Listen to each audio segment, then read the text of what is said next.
Yo mga idol, kumusta? Mandrake mga sports, tabi nga pala. Ating pag-usapan, breaking news, Coach Reyes, mabigat na inamin kung bakit natalo ang TNT at Justin Brownlee, mas lalo pang lumakas.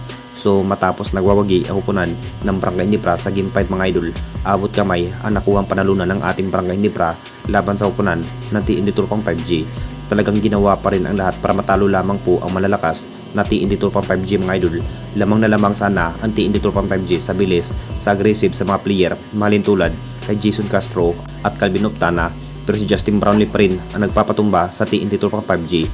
Dalawang panalo na nga rin ang TNT Turpang 5G mga idol, tatlo ang Jenkins, pero hindi pa rin nagbago sa angking husay sa ating best import na si Justin Brownlee. Aminado pa rin na malalakas ang Barangay Ginebra. Ito pa rin ang katotohanan sa inamin nga sa nasabing coach. Mas advantage pa rin ng Jenkins ngayong PBA Commissioner Cup kung saan hinahandaan nga talaga ang finals.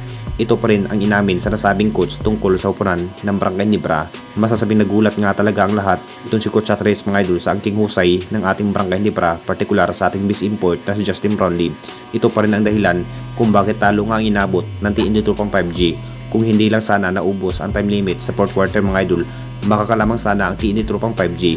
Kumpiyansa pa rin itong si Coach Reyes mga idol, siguradong matatalo nga ang Jenkins sa Game 6. Ini-expect na nga rin na madugong laban ang magaganap dahil matinding plano pa rin ang mas kinakailangan sa nasabing coach para mahandaan nga ang Jenkins. Kung paano pa nga ba na madedepinsahan ang Game 6, ang binukus pa rin itong si Coach Reyes mga idol, si Justin Brownlee pa rin ang kanilang naging problema. Si JB lamang po ang bawat nagdadala sa opensiba kung saan nakapagtala nga ng 54 points mga idol sa buong laban.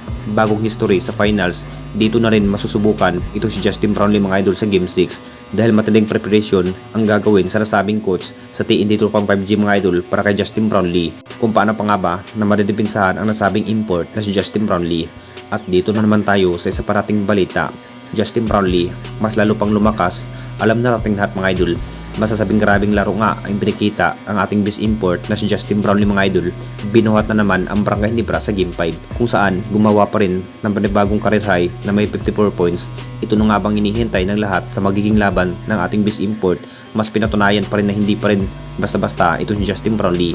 Kahit may edad na para bang hindi pa rin tumatanda ang kanyang bawat hustle play, ito si Justin Brownlee. Best import nga talaga, confidence pa rin ang nasabing import mga idol na makukuha pa rin ang kampiyonato kapag patuloy ang consistent ang laro. Matagal na ring hinahangad ni Justin Brownlee na makuha ang kampiyonato dahil ilang konferensya na nga rin na hindi na rin nakukuha ng ating Barangay Ginebra ang kampiyonato dahil madalas pa rin ang SMB at TNT Turpang 5G lamang po ang nagmukhang magkakampiyon sa ating liga.